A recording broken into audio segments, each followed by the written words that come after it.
Welcome to Super Chats. I'm Nick. I'm Cameron. I'm Carlos. And this week, Mumei got her 3D debut. V-Dere are all re-debuting. And Pekora announced a new concert.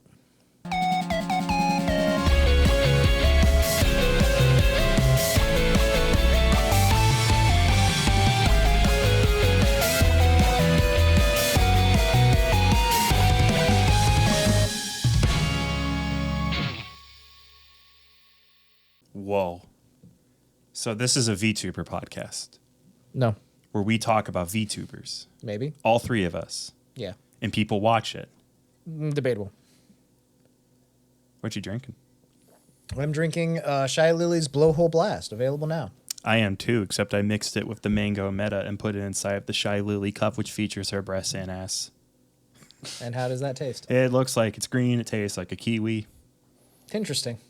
Doesn't taste like Shrek. No, Shrek factors into the flavor to be certain, but he's one of many notes in this bouquet. Can I can I talk about a small complaint that I had today? Mm-hmm.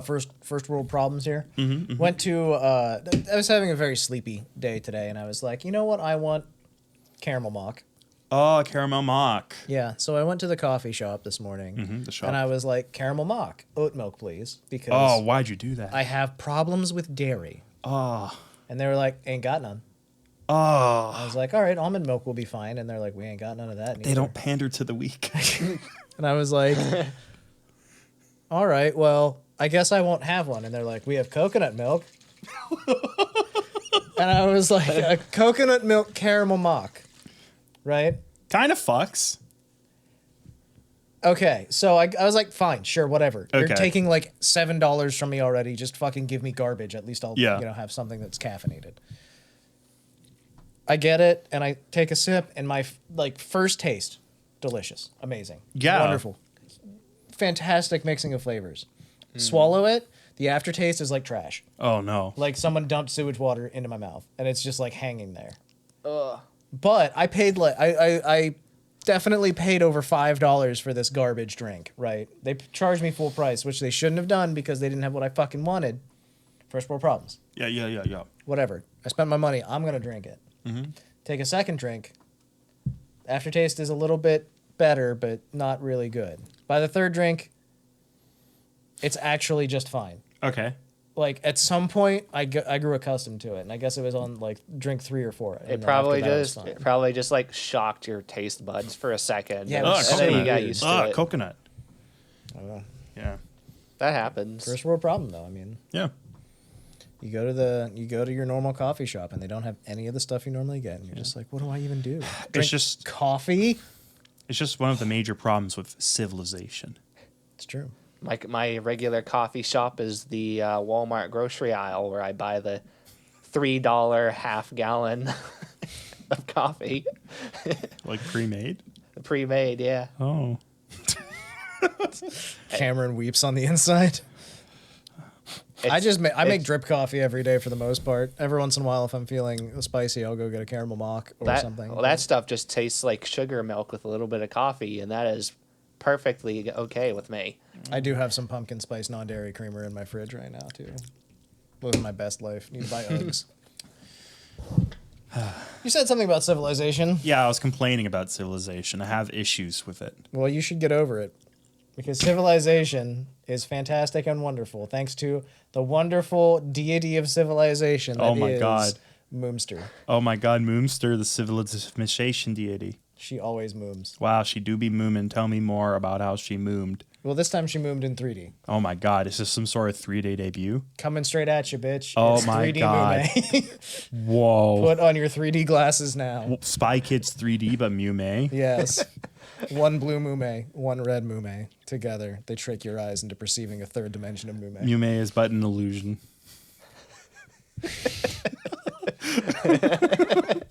Mumusion. And the award for best transition to topic goes to Literally anyone else.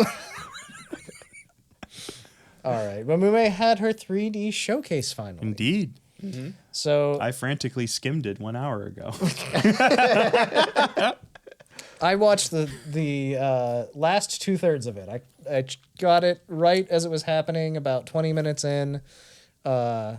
and that's about all I got was. Well- I got like 40 minutes. So I got most of it. Heard she's Moomin. The last 2/3 of it was like the real entertainment part anyway. Because Yeah. the first third half of it was her just, actually showcasing like stuff in 3D. So Yeah, she's got locations to show off. She's got her 3D model to show off. She has a couple of little, what are they called? Mascot characters? Mascot characterinos. Indeed, it's Hootsie and Friend. Hootsie and Hootsie and Friend. I like Friend. Friend's pretty cool. Friend's ominous. Hootsie's adorable too. I get mixed vibes from Friend. You mean Friend that she showcased her 3D friend and immediately told to the friend, know your place.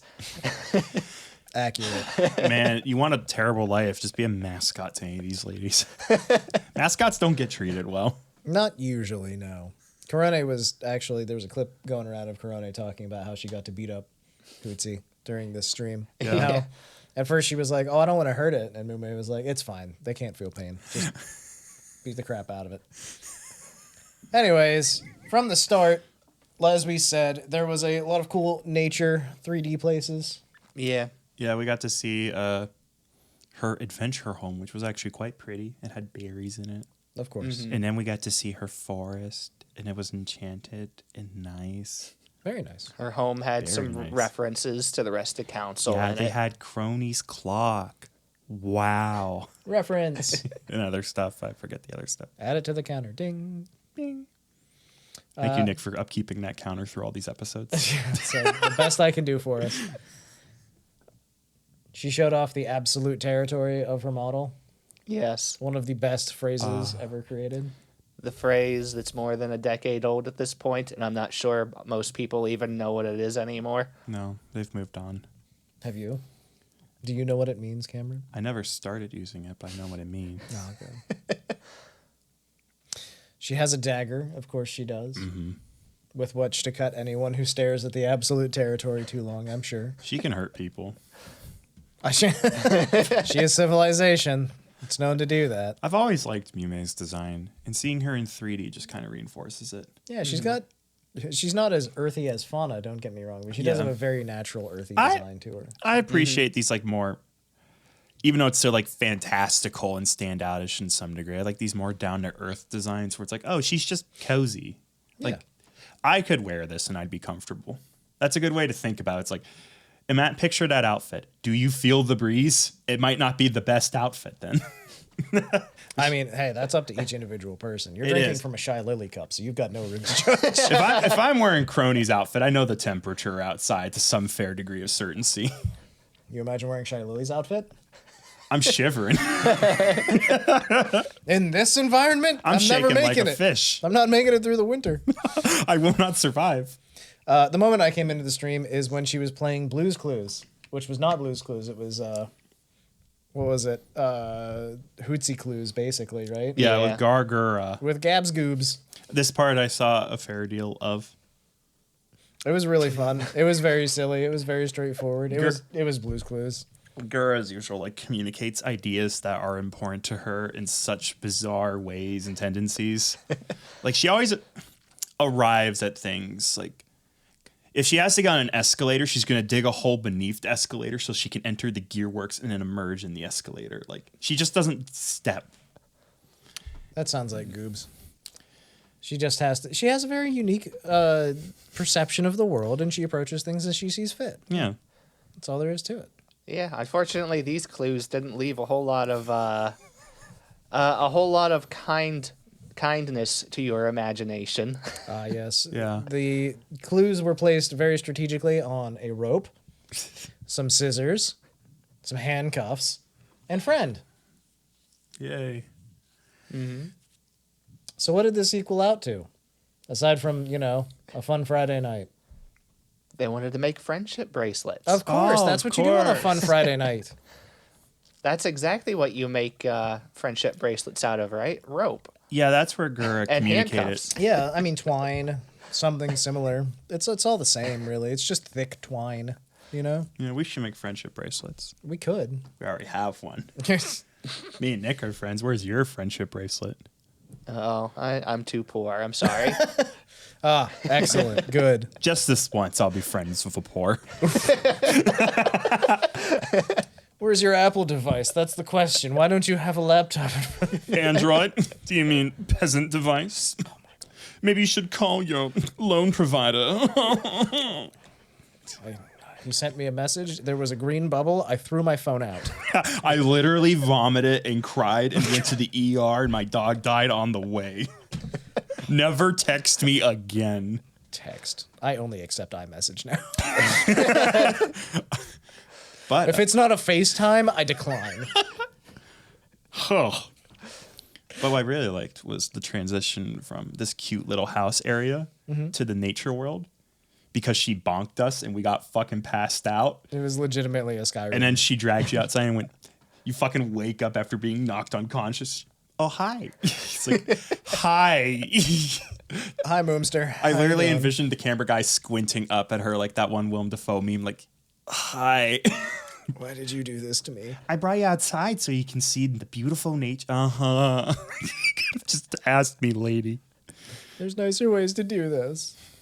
At this point, we began the music section, which I was losing my mind over because immediately it's Toa, and I'm just like, good get. Yes. Excellent get.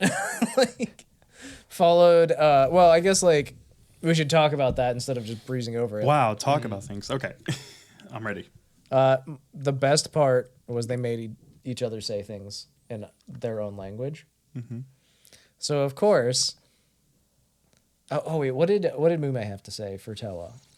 I don't remember what it was. It was in Japanese, and I did not attempt to do research and figure out what it was. There's a translation out there, but that one, you know. She did say it was very similar to what she made Toa say in English. Then. She did the whole, welcome home. Would you like your dinner or a bath or me? Yeah, that's what she had to say in Japanese. Then, in response, Toa got to say in English, hi, honey. How was work today? Are you tired? Let me rub your shoulders. Now, I feel like this was a gift just for me. I hate to say it, but I think there was a gift to a lot of people. I know it was. Hearing Toa say this was just like, a man can dream. A man can dream. No, it was really cute. It was very nice. It was one of those moments where I was just like, this is a great combo. This is a rare pair. As we call them around here. It was good to see. You don't see a lot of Toa interacting with. I don't know. I just don't. Toa collabs all the time, I guess. I maybe think, it's just not with the Yen that much. I think she tends to do a lot of music collab. Yeah. That's probably it. She being Mumei, did a duo with Kronii next. Yeah. The dog. She got that dog with her. We know what the dog doing. That dog doing music. Wow. They sang a nice song together, and then they played baseball with Hootsie. Yeah. And the gavel that Mumei had, which was like, you know, it was a bonking size. It was a very, very big gavel that she uses to don people. Indeed. So Kronii was, as I said, a little hesitant at first, and she was like, I don't want to hurt Hootsie. And then Mumei was like, Hootsie doesn't feel pain. It's fine. Just swing the gavel. So Kronii did come around on that. And then later on in a separate stream, Kronii was just retold the story and was just like, yeah, she treats her chat just like I treat mine. I also just beat you guys up for no reason sometimes, you know? Yeah. Chat's always masochists. Yeah, I mean, that was a good pair anyway. Because I know Mumei said that Kronii was one of her like original inspirations too. Do you think that Risu and Mumei get together and talk about how much they like Kronii when Koroni's not around, and they're just like, "Isn't she so cool?" I know I do. That's fair. I mean, we do that, and so we're doing right now, basically. Yeah, So. Koroni's so cool. I like to think that they do that. I hope just hop Kronii- on Discord and they're chatting and they're like, "Did you see Koroni's last stream? It was so good, wasn't it?" I want her to come to my 3-day debut. Oh my god! I can't wait. Someday. Did you watch all 25 hours of her last stream? No. Maybe. Oh. Nothing was better than when she stabbed Santa to death in Assassin's Creed. That was one of my favorite Kronii moments. Oh. Also, I want to talk real quick about the fact you said chat is always masochist. Yeah. And I mentioned maybe last week, maybe the week before, about Joel, the porcelain doll VTuber.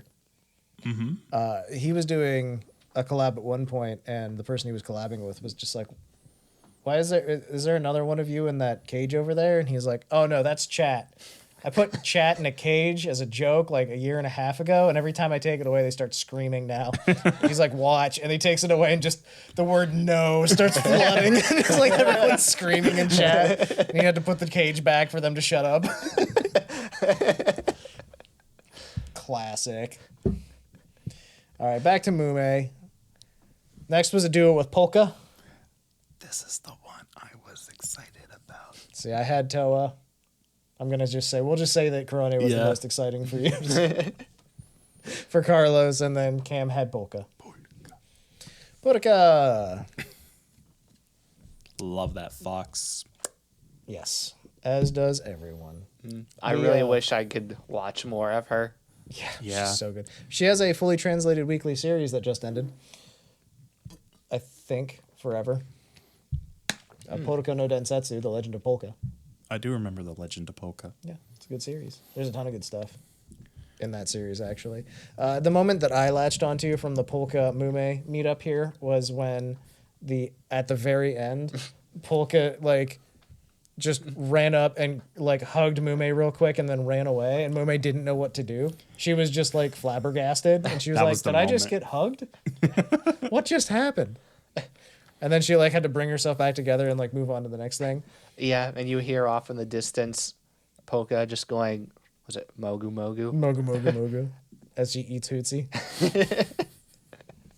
Which is fair enough. She is a fox. The final song was a solo, right? Mm-hmm. Binary Star. It was really good. Mumei is... And then there was this really nice little after credit scene that Mumei did, where she was just her walking up to a cliff and then staring at a city. That was really nice. Civilization. What a theming. We kind of just breezed over it a little bit, the actual music itself. Yeah. But she's an amazing singer. Every song still. was a banger, and she did fantastic. I feel like at this point it's self-evident. You say the word Mumei, and it's oh, the best thing I heard today. She's so good. She is spectacular at singing. I'm glad that she got to rest her voice and really recuperate and everything, and now she's back to singing good. Yeah.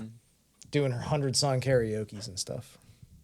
She also has merch from this. Her 3D showcase merch is a silicone light-up lantern. I did see that. I did see the silicone lantern. Yeah, it's pretty cool. I'm not necessarily going to pick one of these up, but they are really cool. They're nice. I mean, you can't even buy any of this showcase merch yet. It's not going to go up for sale until after all the showcases are done. So we got another week, right? Because for whenever Bae has hers. Last one's Bae, and I think she's in a week. Or she's this upcoming week. I just checked last night. I don't even see a scheduled stream for it yet. So I'm not sure. I haven't heard when it's supposed to be. Well, because the first two were the next day, one and the next day or something, right? And then there was a week break, and then we had Mumei's just now, and then I think there's another week, and then we get Bae. If not a week, then maybe a little bit more, but I don't think it's too far away. But yeah, that's Mumei's 3D showcase. What do we think? Give it a score out of 10. Oh, ooh. I don't like scoring this kind of stuff where it's just it's just comfy stuff. Don't be critical. No, we're looking at it through the lens of fans, and fans never hold back. They offer sincere and deep criticism. It was great. It was fantastic. It was just a fun time to watch. I refuse to rate it because Fauna's is still my favorite. Yeah. You're allowed to have favorites. That's fine. That's just the way it is. I think this is probably the one I've enjoyed the most out of the three so far, though. It's good. It's probably the coziest of them all so far. Because, Fauna's a little unhinged. Kronii is unhinged. I'm not sure you can say Mumei isn't unhinged. It's a different kind of unhinged. It's it appears fully hinged, and then you look closer. It's oh, here are the moments where it's unhinged. That I should not open this door. The kind of person that you're hanging out with, having a good time with, and then just out of nowhere, there's a knife in your back. Yeah. Yeah, that sounds right. I guess you're right there. Reminds me of Nam. How old are you? 17. Okay. It's a lovely country. Go visit. All right. Next up, we're moving into the news bits. So we don't have a whole lot of big stuff that's happened this week necessarily. Yep. So that was the biggest by far for us over here. No, I'm kind of glad because I really just went overboard on that last week with all the anniversaries. Well, we didn't really have an option. There was just so much happening on the EN side. If a lot's happening, a lot's happening. Yeah. So this is more of a low-key kind of chill week. Not a big banger event, you know. I do like big bangers. Who doesn't? So let's get into the smaller stories. This one isn't actually that small of a story. I'm going to jump right to the fact that Kiara did a mini endurance stream and she sang for over 5 hours as she reached 1.5 million subscribers. And then people, of course, started unsubscribing. And then she hit 1.5 million subscribers again. Bitches. She released a new cover of King in celebration of hitting 1.5 million subscribers. This is what we've all been waiting for. Have you guys listened to it? No, I haven't. I didn't know it was a thing. Yeah, it's really weird because it starts off like not like King, and then Rick Astley shows up. This is the second time she's released a King cover that's just a Rick roll, by the way. Mad respect. She was like, I'm finally going to do it. I'm finally going to actually release King. Rick rolled again. Oh no, it's the Mac and Me trailer again. It's every time. I fucking love that bird. Just like, and then like it's Kiara, of course, does the trolling, and then she makes like the most sincere Twitter like comment or post ever, where she's just like, "I'm just really glad everybody's found me and like all this. I'm just really happy everybody's a part of this. Whole life's the best thing that ever happened to me. I'm never gonna give you guys up, Yeah, like and I will never let you down." And then this week she was like, I never thought I would actually be at Hololive like 3 years after starting. I thought I would have been gone way before now. And like, she's just like doing like having these real like sincere thanking the community moments. And then she's like, get Rickrolled, nerds. Like, I just love it. That's the way it goes though. You can't be all serious all the time, and you can't not have any serious content at all, you know. I want a dead serious VTube, like never a single joke. Can you imagine just pure intensity all the time? It'd have to be like a military guy or something. This part in Armored Core is very hard. I'm gonna have to swap to the bipedal legs. Please stop making jokes in the chat. No, it doesn't look like a penis. Please be quiet. I'm banning you. It's like when Ora did her family tree stream, and she's just like, "This is serious. Why are you laughing?" Yeah, my cousin Shadow the Hedgehog.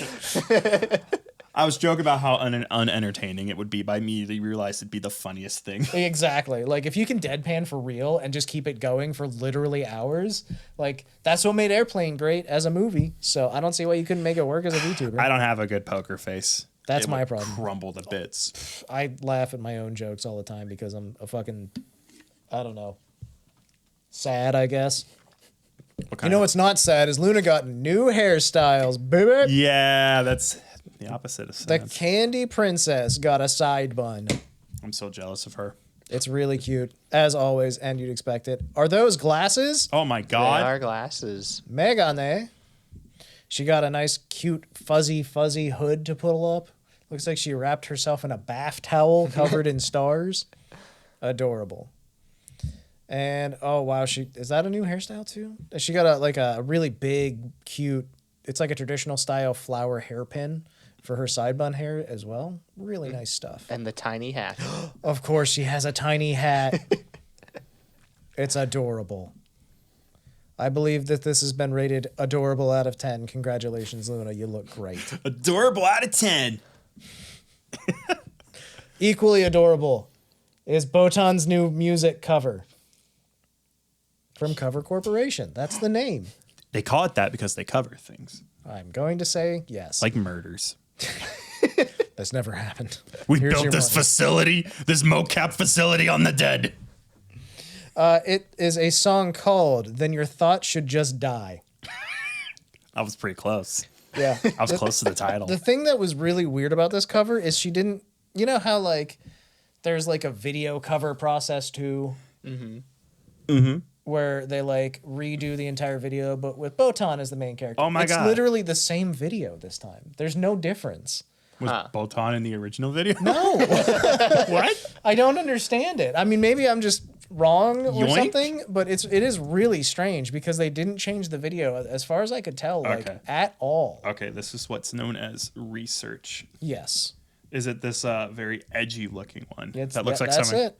I'd love this in middle school. We're gonna watch it. We'll be right back. Corporate needs you to find a difference between these music videos. They're the same. They're the same thing. Anyway, yeah, we just did a little bit of a side by side of at least the beginning, and it's identical. Is this basically. the So- first time you've seen this happen? It's the first time I've seen it. I happen. swear I agree. Like usually it's like it's either remake the music video or one PNG and an editor from hell. That's it. Yeah. So this was kind of very weird to watch because I immediately looked up the original because I wanted to know a little bit more about it. And yeah, I was just kind of floored by the fact that I've never known this to happen at all. So it's really interesting. I wonder they must have gotten approval. Obviously, it hasn't been taken down. Yeah, they'd have to. We're low on budget and we're raw dogging this. Let them come. Let them come after us. Botan, get in the booth. We're gonna figure it out later. It's our turn to be the big fish in the water. Sony fucks us every week.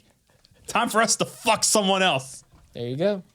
Yeah. So either way, past that, it's a banger cover. It's a good song. Super fast paced, super hyphy. You know, just a lot happening. All that arpeggiation. I used a word right. He Arpeggiation? nodded. What are you referring to? The fucking the song and how much arpeggiation there is in it. Hey, Nick. What? What's an arpeggio? Go fuck yourself. It's where you break up a chord and play it one after the other. Yeah, you're right. One note at a time. There you go. Often in a repeating pattern. I went to music theory class in high school. Which one? The one that was called music theory. That was literally the entire class. I learned music theory for a year, Do re mi. and then I promptly ignored it all and It doesn't didn't use it at all. It doesn't help you get a job. Yeah. Not even in music theory. You're going to be defeated by a SoundCloud rapper who clicks and drags 3 WAV files together and kills it. Not discrediting that. That's a good hustle, and that's a good game. Every time. That's just how the genre is. The SoundCloud rap genre. I always preferred sound clowns. I hate sound clowns. That was a terrible arc in Naruto. When the fucking sound clowns show up and it's like want to go into my goofy ass. That was the mist folk. The sound village sucked too. Fucking Naruto was nothing but like, hi, we're from a goofy named village, and oh boy, do we got problems. There was no happy villages in Naruto. Come over here, neglected child with a school shooter demon. Let's discuss our issues. Every time. Cast out by society and you hate everyone, better make you a super weapon. Naruto, Sasuke, and Sakura all being in the same fucking, let's call it gang. It's like a fucking statistic. Like 1 out of 3 abused people become a fucking massacre. It's like Naruto's like, oh no, it might be me. Sakura's like, it's not me. Sasuke goes, Sasuke's like, I've seen it all before. You'll see it soon. is that an accurate statistic to say in terms of Naruto? 1 out of 3 ninjas is a psychopath. It's probably closer to 3 out of 3. Unironically. Yeah, it might actually be. Because every character that's introduced is either just like, hi, I'm a replacement father figure. Oh no, I'm dead. Or a literal freak from another country that like will blow out your eardrums by like slapping their foreskin on your forehead. Like, there's no in between. My name's Blagadan. I'm from the Fork Village, and I love eating beetles. There you go. Like, that's 80% at least of Naruto characters. Somehow they're also all super weapons. My Jinchurichi has 47 tails. Oh no! What are we gonna do? Oh no. I guess we'll die. Indeed. Turns into paper and flutters away. Those are my favorite characters. Makes me nostalgic. Anyway, let's talk about Flare's 4th anniversary concert. Flare, just like in Naruto. Yes, the famous Naruto character. Flare. Flare's 4th anniversary live concert took place this week.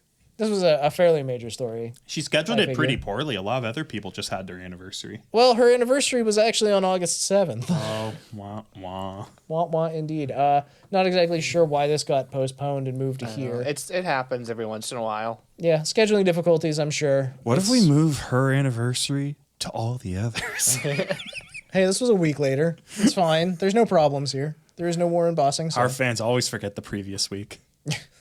Fair. Gura never streams. Hey, we live in a liquid world or something. Mercurial. There you go.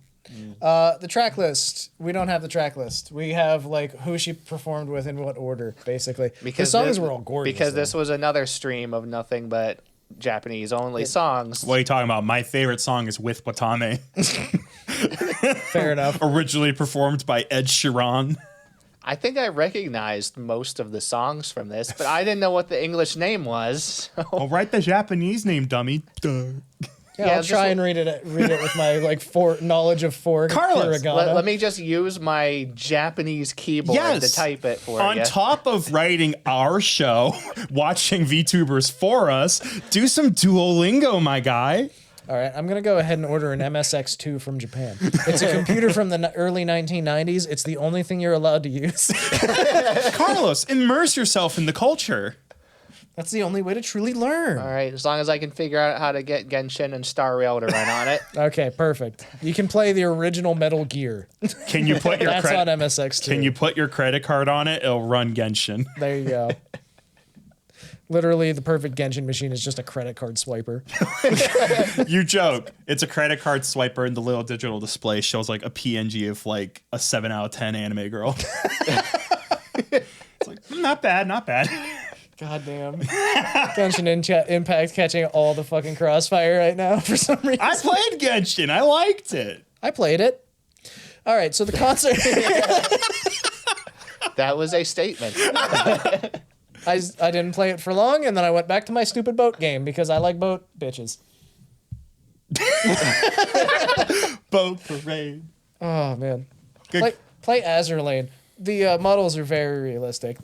You can swap them out with real people at any time. It's hard to tell the difference. Is that how we feel? No, not even a little bit. Holy So shit. Flair sang a bunch of songs. What are you talking about? Are you talking about VTubers again? The guests include Watame, Yes, it was Kanata, wonderful. Marin, Tsubuki, Iris, Noel, Song, Sora. Yes. Basically, if you've never heard if you've never heard Flair sing, this is a great opportunity. It's just a straight hour-long concert. It's fantastic. She's a wonderful singer, essentially. There's a few solo songs. There's a lot of collaborative duos, and all of them are I will basically say, fantastic. it's a fuck ton of collabs. Like, It there's is, just yeah. folks coming out the Big, scenes. big name collabs, too. Yeah, like, they're not fucking around. They've got the famous Holo JP person, Iris. Iris. The one that I was really happy to see was Kanata because she's just freshly back after her battle with her health issues. Yeah. She was having those, I believe there were asthma issues with her throat. Yes. Yeah. And so she was on a very extended hiatus. So it's really great that not only is she back, she's back performing and singing and she's live on stage and it's fantastic to see. Of course, Kanata is one of the all-timers, you know.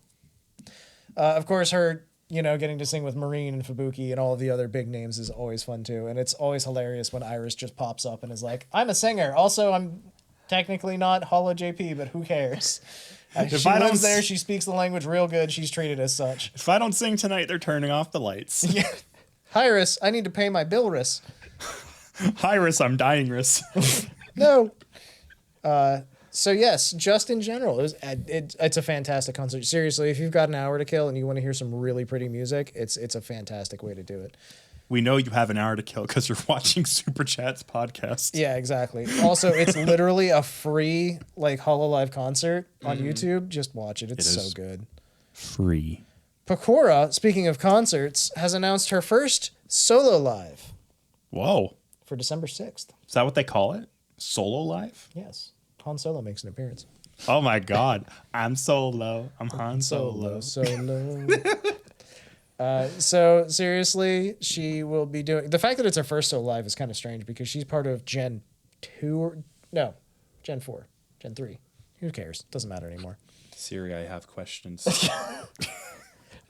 She, of course, has been around for quite a few years at this point. She's one of older. the biggest names in Hololive. The fact Yeah. that she's never done a solo live is kind of like...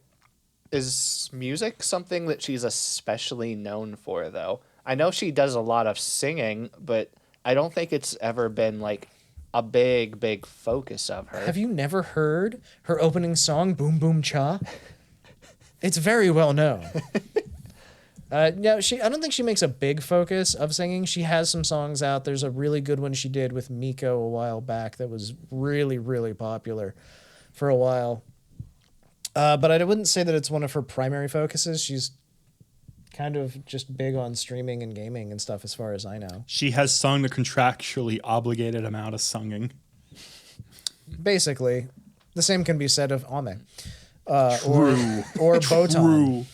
Botan is another one that Botan's put out a couple songs recently, and I'm like, what's happening? Well, apparently Pekora has a cover that has like 20 million views. So I think I know exactly which one it is. oh yeah, Just in general, she's like I said, she's not associated with music that heavily, but she's not bad at it. She's a good singer. Yeah. So it is one of those things where she just doesn't make it a focus, but I am glad that she's getting her first solo live. That's pretty crazy. It's also one of those things where, Hololive VTubers have said in the past, hey, we have to be the ones to, pay for our concerts and things. So if it's not a big focus for her, I understand why she hasn't really done it. But no, this is supposed to be a pretty major event. Like, it's not just like an online thing. It is at a physical location. this did give me an intrusive thought of like culture clash. Mm-hmm. All right, so you're at your home. Your parents have come over because it's the big game TM. You're watching the NFL football. An announcement comes out. It's the halftime show. Lights go dark. Hologram. Hololive logo. My gut down all the way. Hot sweat pouring. It's like, oh no. Mother's voice coming out. What's Pekora? Oh no. Not again. Niece, start singing the song, hologram dancing. Audience audibly angry and upset. Confusion quickly turned to anger that day. NFL announcer voice at NFL show. That was Pekora. Subscribe to Pekora on YouTube. You say that, but there's a surprising number of professional NFL players that actually are known anime fans. Yeah, but not VTubers. VTubers is anime, but even If sadder. Wes Anderson can like anime, anyone can like anime, and therefore anyone can like VTubers. My name's Wes Anderson, director of Grand Budapest Hotel and Henry Sugar, and this is my Oshishion. You guys ever see the video of the time Hatsune Miku showed up on David Letterman? Strangely, I think so. And He looks so... there she is. There's Yep. my girl. it was a very, very specific moment in time. The entire audience did not move the entire time and were very confused.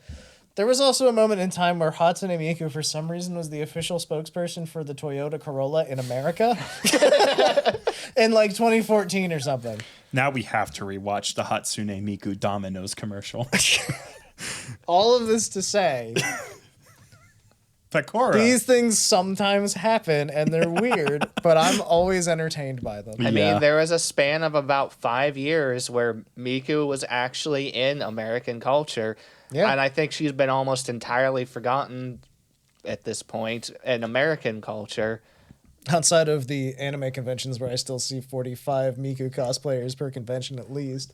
I don't even see a lot of like Vocaloid merch at conventions anymore, though. You used to see it everywhere. Well, the Vocaloid true. fandom has gone away to some extent. I mean, what you're seeing mostly is a lot of Vocaloid producers moving on to like real persons they can now afford to hire and no one really coming through. I mean, if you look at Miku, it's like license disputes.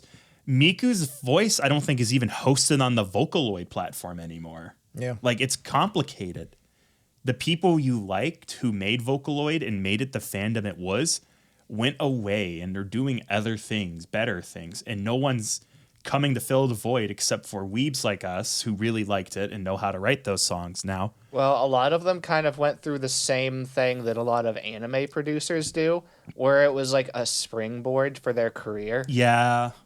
It's a way to launch, a lot of anime producers do that with their music, and a lot of Vocaloid producers did that too. Like, the guy who wrote Matryoshka, a popular Vocaloid song, did the Chainsaw Man OP. Like, real persons, bigger things, one of the biggest songs in Japan. There you go. They have moved on from YouTube.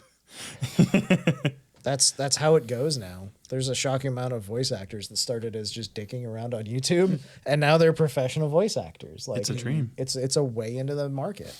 I also wanted to point out that Tokiyama Toa, who I'm a big fan of, don't know if you know that, her Break Your XXX concert, her first solo live. Break your dick.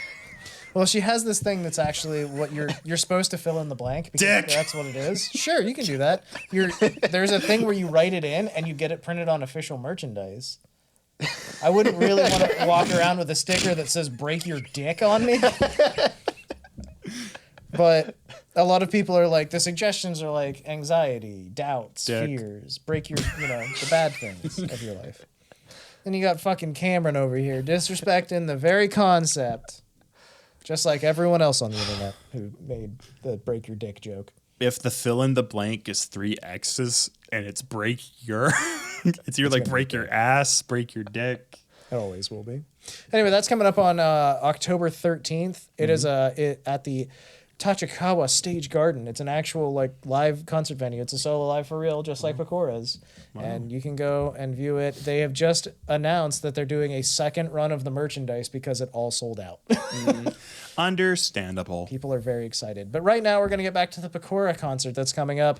There will be a physical venue at Ariake Arena and streaming tickets through Zyko and Spawn. They've moved back to Spawn from whatever the other one they used was that fell apart for them, apparently. Back to Spawn.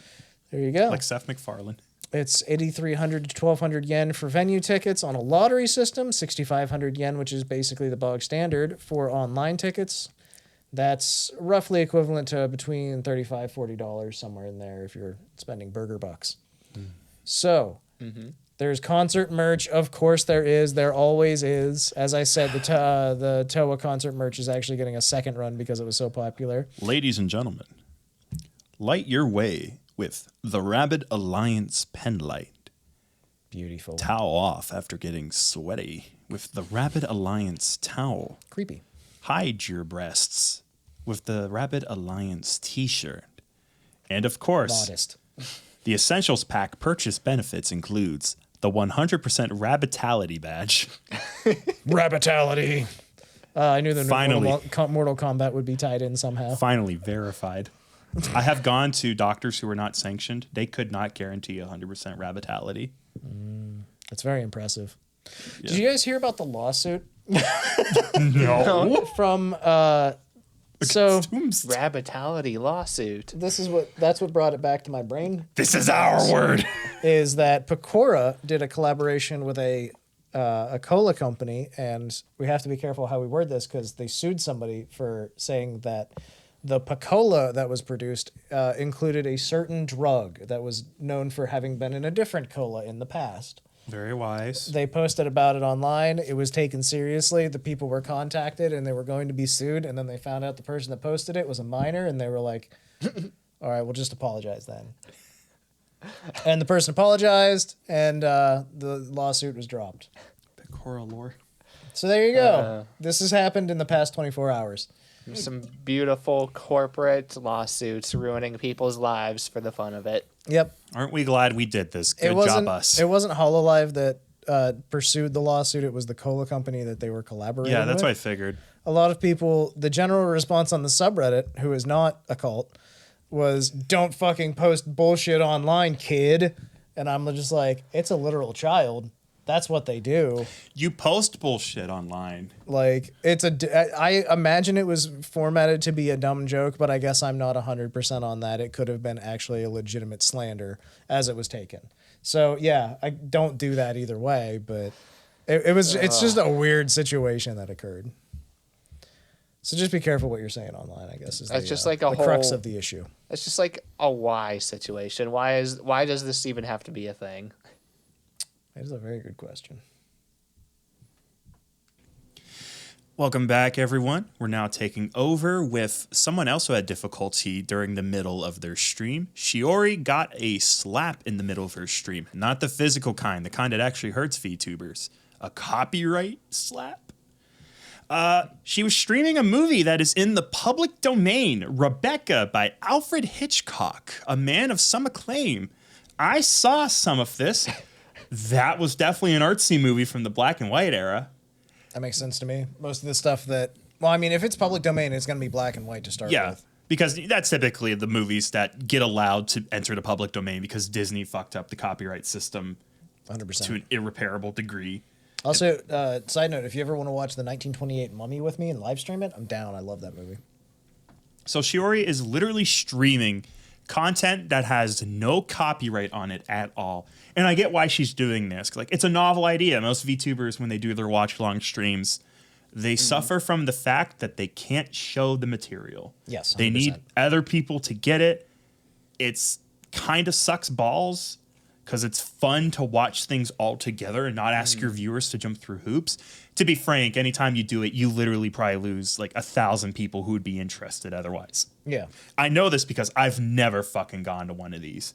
Because no, I just don't feel like digging up my copy of this thing. Time stamping it. And Yeah. then, That's always the biggest problem. Oh, this is how far they are in the Blade Runner. Let me get that there. Okay. I think the only time I've ever done it was I watched like 5 episodes of Chainsaw Man with Bay once. Yeah, like Chainsaw Man would be the only thing I'd jump out of my way for because that's an interesting thing to see reactions to. But yeah, Shiori got slapped in the middle of the stream, meaning it was a big enough deal to defend Alfred Hitchcock's Rebecca from prospective buyers. Apparently. Like, what the frick? So yeah, you can just watch this on YouTube. It's free. Much like Reefer Madness. You can literally watch it on YouTube for free. And she got in trouble for watching what is essentially now a YouTube video. Like, what? It's kind of insane. I mean, she credits Alfred. This has to have been some sort of an oversight is the only thing I can say. It has to be. Because I watched Reefer Madness with live streamers before. You know, I've watched the 1928 Mummy movie off of YouTube with live streamers before, you know? This is not actually a new thing. This is just sort of new for VTubers to do. She probably got hit with like bots or something. Like YouTube. That's all I can 100%. imagine. Because the copyright system isn't actually deeply monitored, believe it or not. It's pretty easy to like just make claims. And you don't need it backed up because the blame's on the person who's doing the live stream. It's a guilty until proven innocent process. Which, fine, whatever. That's what it took for YouTube to keep the lights on and not become a hellscape. But that's also what allows the music industry to completely ravage everything. Yeah. Dude, don't even get me started on that. I've seen musicians get their music copywritten by other people and then proceed to take down the official music video. Like, someone copywrote the sound of crickets, so now they can copyright claim your video when there are crickets of any sort. Yeah, it's ridiculous, some of the things that people try to get away with. That's neither here nor there. I don't actually know Shiori's reaction. I just know that when she did the stream, she just got right back up like oh, yep, that happened. Okay, guys, sorry, go grab the movie. We're still watching, by the way. We're finished. Which, that's why, like, turning this around to praise. Shiori's really good just rolling with punches so far. Between her manager giving her like a little wrist slap midway through one of her streams because she was advocating for healthy BDSM behavior, or like streams not going quite the way she planned. During her like microscope stream, the microscope almost didn't work, and she was like, it's fine. It's like, what do you mean it's fine? That's your stream, lady. We'll figure it out. We'll make it work. That's a really, like, as someone who immediately when something goes wrong, generally my response is, oh no, nothing will ever work again. Like, it's very admirable to see people that can just roll with the punches. Because I'm just like, I need to go take a 4-hour nap and then think about how to fix this. I can't just like pick up and keep going. Entertainers that roll with the punches are the best. Here's a good test for a good entertainer. Take a band, break all their instruments in the middle of a song. How do they react? Yeah. I saw a band once, and they're like, the guy's guitar pedal broke mid-song, and they're like, whoa, whoa, whoa. And then he's fiddling around with it. And he's just having fun. He's goofing on the mic. Goes, wait, I think I fixed it. He strummed, didn't sound good at all. He's went, fuck! Like, good entertainers need to roll with the punches. It's a good energy to have. Or don't roll with the punches. Just make it really funny when you don't. Yeah, that's either way, as long as you're entertaining whenever like shit breaks, that's the important thing. There's a recording from a Dead Kennedys album of they were playing a song live and the guitar broke. And so the singer Jello Biafra was just like, Ray's guitar broke. And he was like, the bass player started just playing like a walking bass thing. And so he just stood there and told the story about when like he got in a fight. It's called Night of the Living Rednecks. There's slurs in it. So, you know, this was recorded in the 80s. So listen at your own risk. But yeah, it's the story of how like he got in a fight with a bunch of rednecks and he threw a rock at their truck and like fucked it all up and stuff. And it's just like him telling this story really, and it's like really entertaining. And then he's like, okay, we fixed the guitar, and they go back to playing music. Like, but he just like, you know, told the story and then like kept things going, kept the energy flowing. So it's the kind of stuff you want to see. Yeah, good entertainers just have the ability to carry the mood, and that's the important thing. You just got to keep it going. Speaking of entertainers. Oh my God. And VTubers now, again. Wait, no way. What are these VTubers I've never heard of? Tell me more. I'm confused. Are they from a multinational Japanese corporation? Go on. Where else would they be coming from at this point? I guess that's fair. Maybe it's been, that or Face Connect. It's been long enough now. They've started to catch on. At least or so they think anyway. Well, that's interesting. Apparently Sony has VTubers. And they've been hiding right under our noses. VTubers, VTube, V.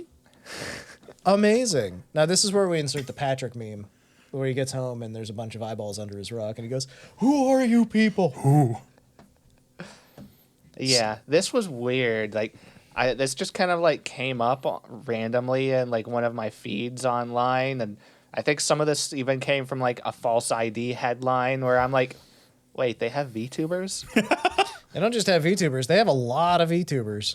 Sony has 25 VTubers. They have 6 generations worth. Yes. And you know when they started releasing VTubers? Less than a year and a half ago. That's a lot of VTubers and not a lot of time. And there's 2 of them that are already graduated. One of them graduated like a week or 2 after they debuted. And the other one literally disappeared and they couldn't find him. What? What do you mean? How is this not a bigger story? They did eventually. They literally had to contact his family, and they're like, "Yes, he is alive. He is with us." And then he graduated. He resigns his position. Thanks for your interest. Bye. That's ridiculous. That's amazing, though. Yeah, I'm browsing through right now. There's some really interesting designs. I like a lot of them. I think they're really cool. I really like the look of Kujo Ringo. She has a really neat design. That's from their first gen. She's 21 years old, apparently. That's neat. To be young and reckless. Indeed. So, this is pretty crazy. I skimmed through some of them on here, and they're really professionally done. They look nice. I only checked out a handful of their channels, and their subscriber counts are well below like even Idol Corps. Yeah, Gepaku Louis, 3.9K. Yeah. Wow. 3.7K on Aminawa Yae, who I love the design of. She has such a cool design. Yeah, I skimmed a bunch of them. Like, some of them only have a few thousand. Some of them are into like 40, 50,000 subscribers. Some of them stream regularly. Some haven't streamed in several weeks. It's a pretty big mixed bag with them, it seems. Not gonna lie, it brings up something I think about kind of often, I guess, because sometimes I'm a numbers guy. How many streamers and how many views do you need to break even on these people you're hiring and providing assets for, I assume? I don't know the Sony setup. It's an interesting question. Yeah, because these are companies making investments and buying things they want or need. Yeah, it's there's really definitely a return on investment at some point that you're expecting. It's really hard to compare direct numbers with this kind of thing because, like, the Hololive girls get tens of thousands of concurrent viewers. But then you go over to Twitch, and there are Twitch streamers that survive off of like barely breaking 1,000 concurrent viewers. Yeah. It really So depends on it's- what your fan base is like. Yeah. If they're dedicated and they really enjoy your content and they're generous, then it almost doesn't matter how big your audience is at a certain point. I've seen VTubers, streaming to 2 people, obviously, because that's how everybody starts for the most part, unless you have a big company that you're working with, or unless you have a lot of clout from a different online persona that you've already cultivated. Tulsi Nightmare Madness the Fourth has 28.9K subscribers. There you go. There's some numbers. So there's some folks that are kind of breakthrough. She also has like an animated music video that is not just one PNG, it is several. With animation and like stuff occurring, like many frames of animation, in fact. I can't believe I haven't heard of like any of them before. I think Sony's probably wondering the same thing. I think we're all in the same kind of boat right now where we're just here. On this channel at the bottom, she shows other people related. So far, the highest number I've seen is 151K. That is Suyetsu Kohaku. Ooh, lordy. V. You have to be careful with that sometimes, because sometimes people add unrelated channels to that. Oh, that's true, because that looks like that was Dav/A. I have no clue what Dav/A is. It's not one of those descriptive titles that clarifies what I'm looking at. Aomiya Yozuri channel has 28.6K. So, I mean, you've got definitely some folks in the, 20 to 30,000 subscribers at the very least here. Yeah. Kujo Ringo has 39K. Yeah. I knew her design looked cool. There's one. Suseru Kohaku has 151K. So there's some folks in here that are fairly talented. Obviously, I'm one way or another, but Yeah. that doesn't necessarily reflect in the numbers. But there's obviously some folks in there that are pulling numbers. I'm looking at Phase Connect in my mind right now. I'm just like, Pippa's got she's closing on 300K, I think, right now, and then you got most of the other folks hanging around in the sub 50K, and there's nothing wrong with that. They're all working. A lot of them are newer too, so they're still grinding out the numbers. But Yeah. Well, all of these, none of them are even going to reach 2 years, because they debuted their first ones like a year and a half ago. yeah. God, anniversary time must suck for this company. It's fucking just a bubble. A little rough, yeah. I don't know. It gives the vibe, and forgive me if this is the incorrect vibe, because maybe it's not the case, and I definitely feel bad for the talents if this is the vibe, of Sony waking up one day and going, oh, fuck, why is everyone losing their minds over this? Fuck. Make one, get 50. Remember 3 years ago when VTubing really took off? Let's get in on that now. It's the corporate motto. You're either early and you win, or you're late and you might win. Or you're late and you throw as much money as possible at it and hope you buy the win. Fortnite came out after PUBG, and there was a moment where those two were neck and neck. Yeah. That is not the case any longer. Not even close. Sometimes if you're late, you might win, but I don't know. That's You got to get weird. the right folks in the right places to do it is the thing. So, There were even... but the fact that I haven't seen any advertising, Yeah, for like- anything Yeah. really. never recommended, never heard anyone talk about them, never seen a picture of them. And there was at least 2 guys that I could see. Dudes, Yeah, and men.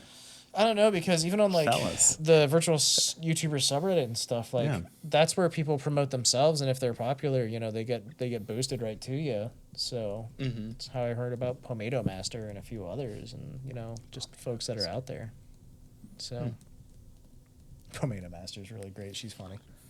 She really likes Starfield a lot.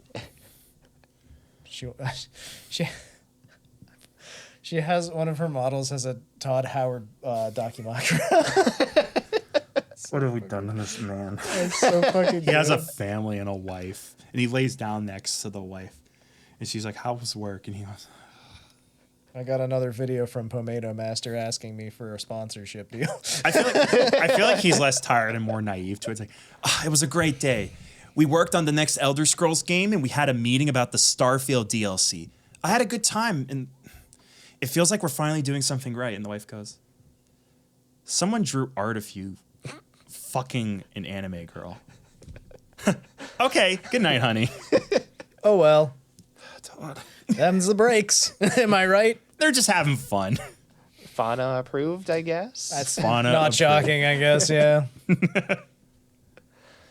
All right. Apparently, Konami also has 3 of their own VTubers at Finally, the Tokyo Game Show. a good company. Is one of them Lindsay Jones? They just showed off 3 of them. So I heard about this. I believe it was on Reddit, and just gonna be completely blatant about it. Konami does not have a good reputation, and it is immediately dragging down their VTubers. It is a great pachinko company. Get off their case. Yeah, it's definitely something. I like the bunny girl. She's cute. There's 3 of them. There's like a tanuki girl, a bunny girl, and a cat girl with apparently 2 tails. Yeah, the general consensus online for them seems to be their models look okay, Yeah. but not great. It looks almost like they copied existing VTubers and just made them worse. There's not a lot of detail. Yeah, in these. and I did watch a little bit of what their the video from the event where they debuted, and they're all using like really really hardcore potato mics for it too. Oh no! Oh god. They're also moving at like 5 frames a second, so I think that's an issue with the presentation. Hopefully not the model. hopefully. I don't know. There's a lot to doubt when it comes to Konami anyways, if it's anything but a pachinko machine. So It's just Konami has a very bad reputation of treating its employees very badly too. yeah.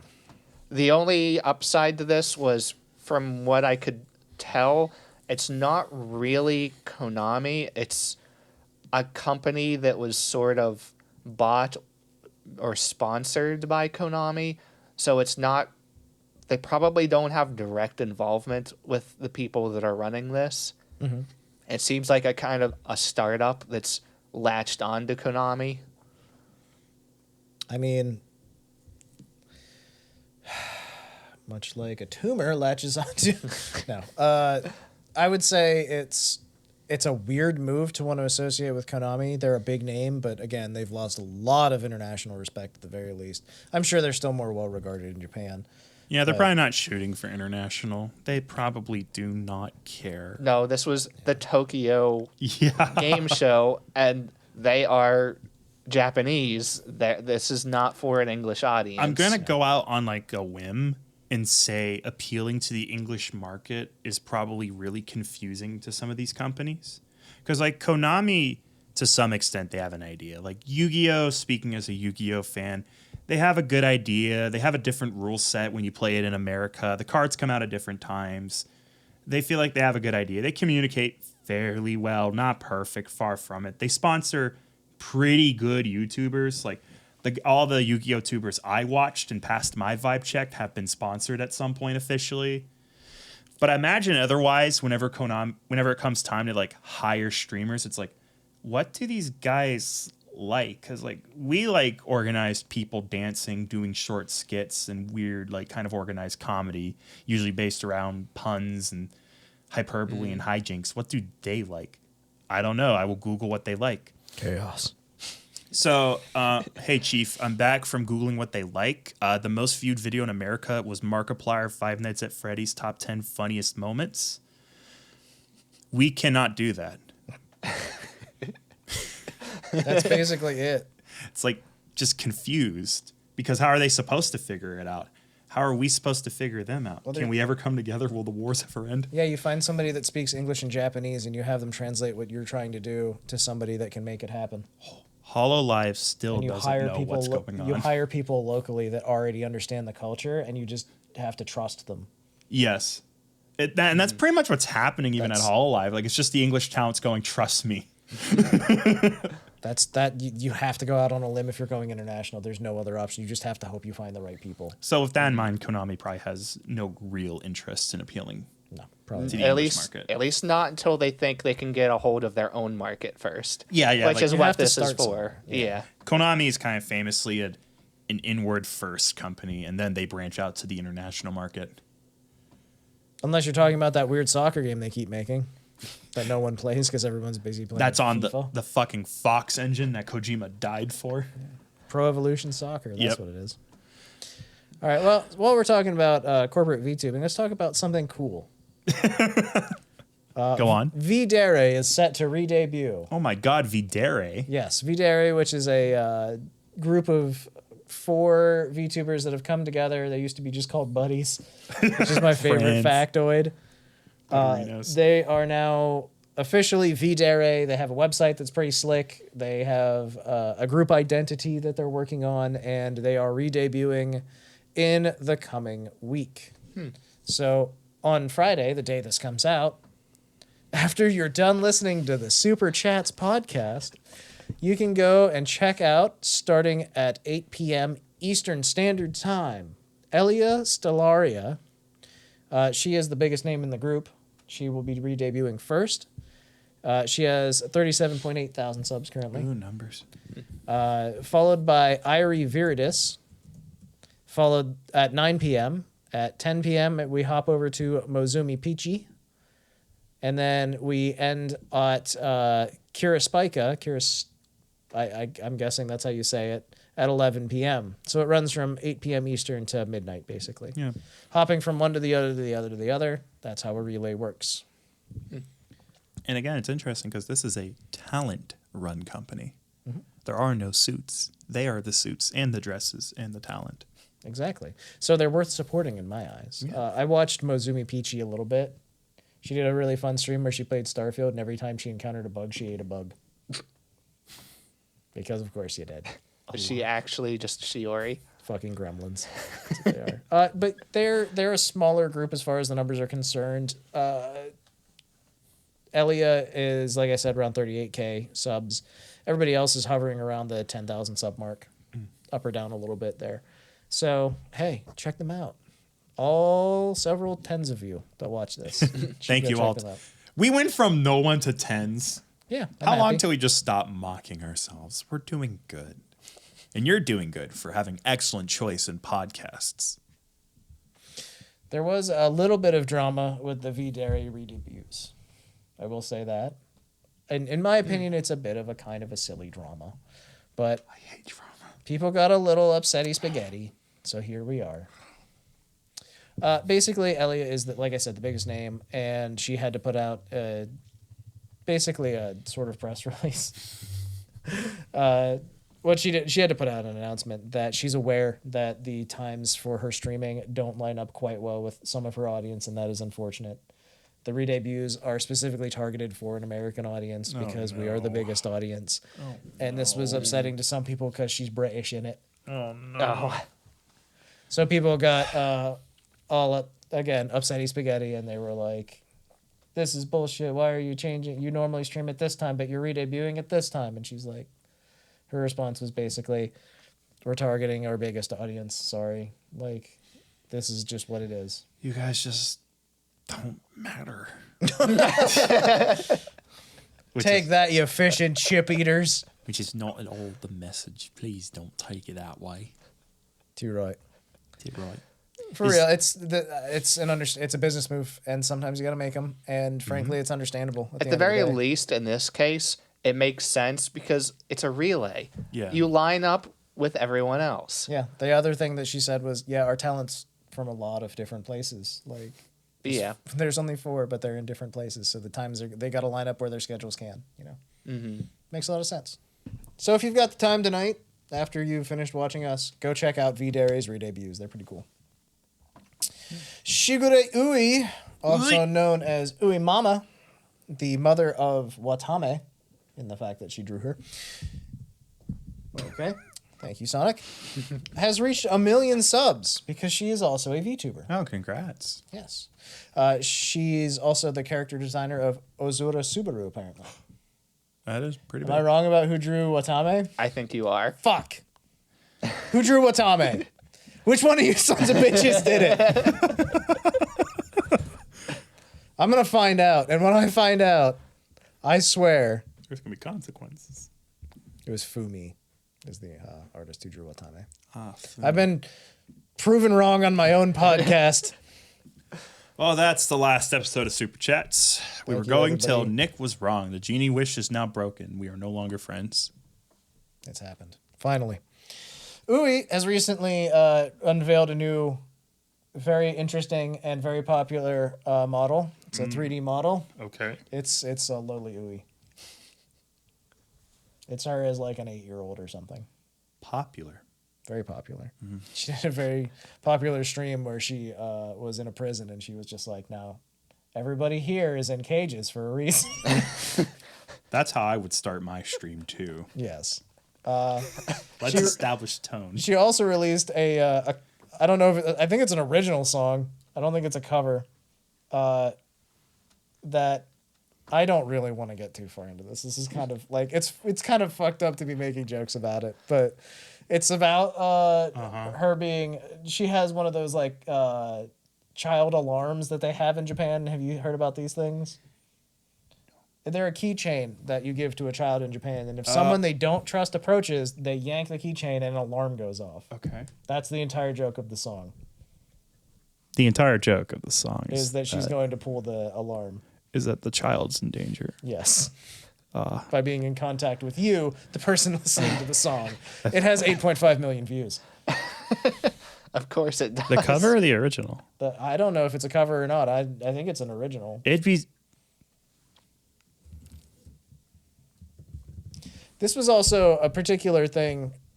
Like, Ui is a very well-known illustrator in Japan and also a very well-known VTuber. She just crossed 1 million subs is why we're talking about her to begin with. Yeah, I noticed when it's like she passed a million subs, and Subaru herself has like 1.5 million. Yes.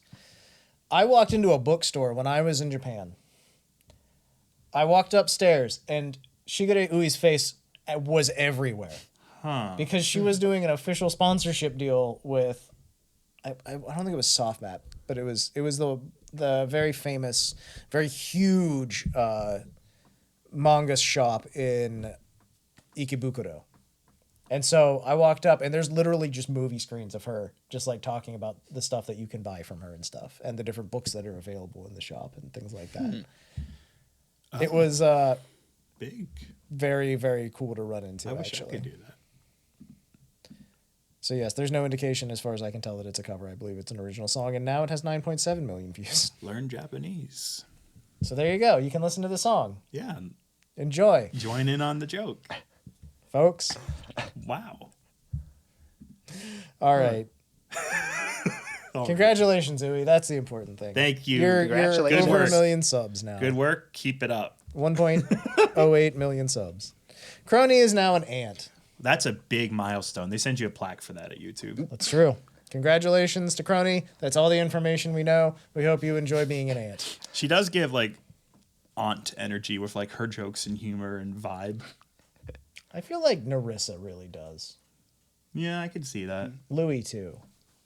But Narissa is the one that in my mind I'm like, that's somebody's aunt. It was just really noticeable with Kronii because she was like super happy about it. Yeah. I'm glad that she's happy. Being the uncle that I am, it is really like it's really cool. I wish I could be an aunt. Someday you could be. You I'd never even know. settle for uncle. Connie Confetti has kept her promise. What's her? She's a clown of her word. Okay. She can now put her hair down. This was one of the stretch goals for her 72-hour stream that she did. Bravo. She also has a neat outfit. It's not just a neat outfit, it's a neat outfit. Oh my golly. Neet. She did a smelly neat girl RP stream. Carlos watched it, didn't you, Carlos? I watched like half of it. Okay, fair. I was curious.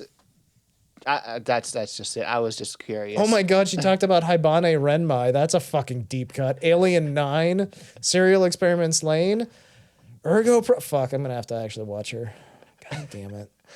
I don't have time for more VTubers. Why are they all so cool and fun? She's so weird. She's another really weird one. Every time I go to her channel, I'm like, what is this stream? Yeah, that sounds right. I mean, she's a clown, so. And she goes really wild with her outfits too. Yeah, Oh, yeah. yeah, she does. They're definitely something else. She really likes wearing tights with holes in them. And she wears them low. Yes, she do. But yeah, I think she's one of the cooler gals out there right now, in my opinion. She's doing some neat stuff. Yeah, top 10 woman. Sure. Why not? I did skim her neat video just to see. It. She doesn't actually show the full model. Oh, I would assume that probably means it's just like an extra for like the top half of her model. Shoulders up kind of thing. Yeah. Gotcha. It's cheaper. Makes a lot of sense to me, frankly. All right. Do we have anything else we want to talk about as far as the news goes before we hop into just what we've watched this week? Probably, but I cannot think of anything. All right, let's talk about Aura, GX Aura, our weekly segment about horror. Welcome back to our weekly GX Aura segment. We'll start off with Senpai Noticed Us again.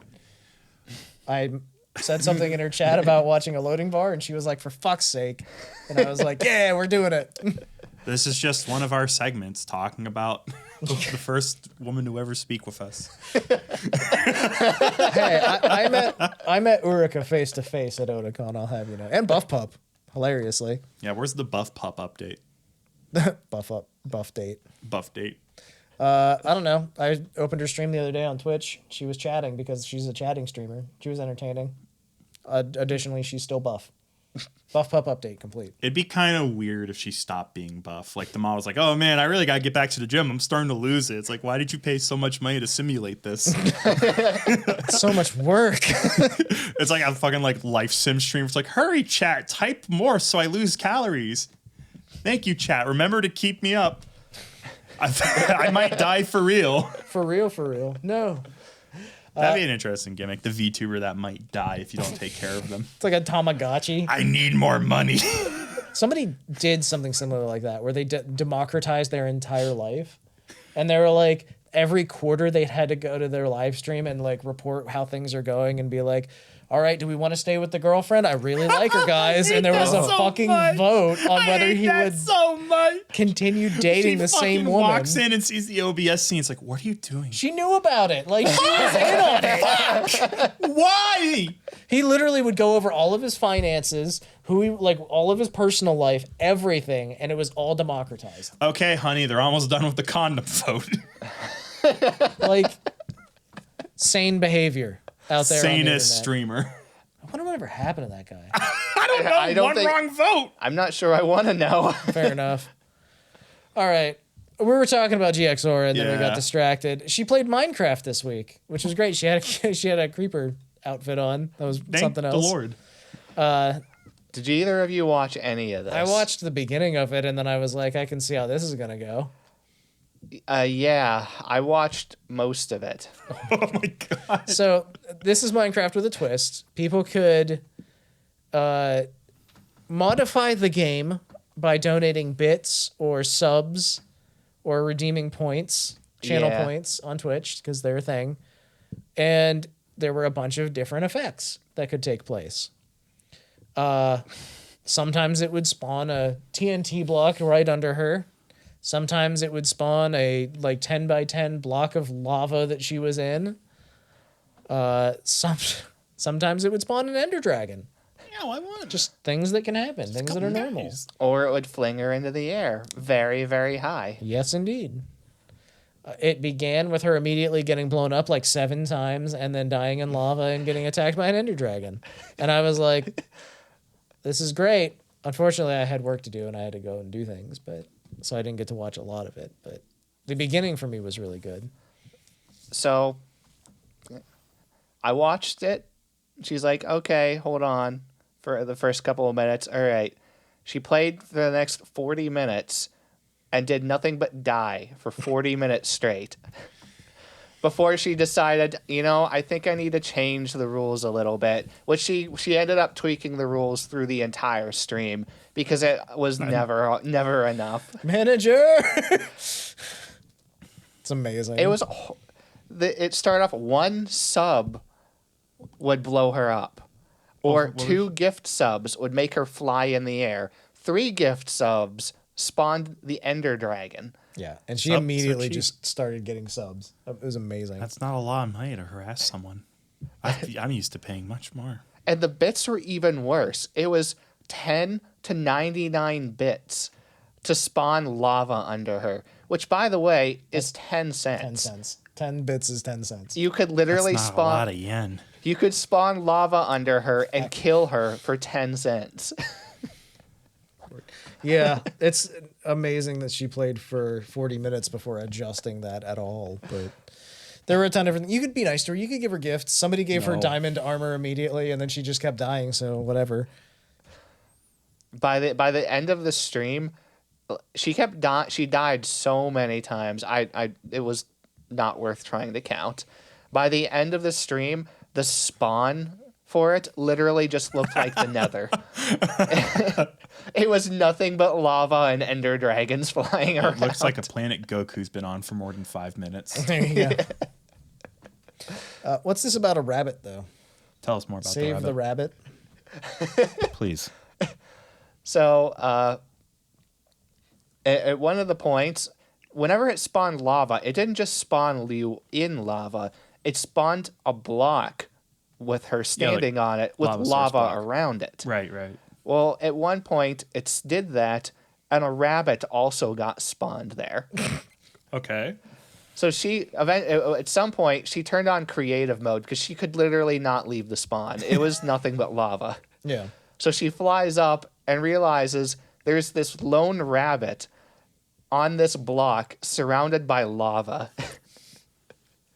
So she wants to save it. She wants to save it. Of course. So she gets a lure out, latches onto the rabbit, flings it in the air to try and move it, and it just lands in lava and dies. Clip, highlight, post it, boys. That's amazing. VTuber kills innocent animal for views. And then she proceeds to use the creative mode to just spawn another one and pretend it didn't happen.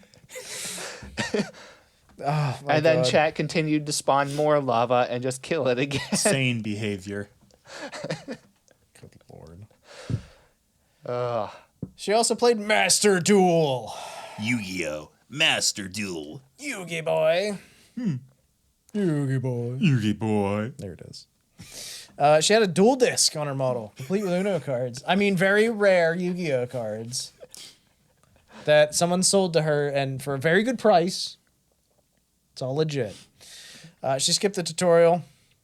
Good. And then had solid. Which is a great start. It was great because she started the stream. She was like, "Oh no, I didn't do the tutorial. I guess we'll have to do it." And then she clicked on the first one. She's like, "Oh, there's a skip option. Skipped all the tutorials." It's fine. It's such an easy game to learn.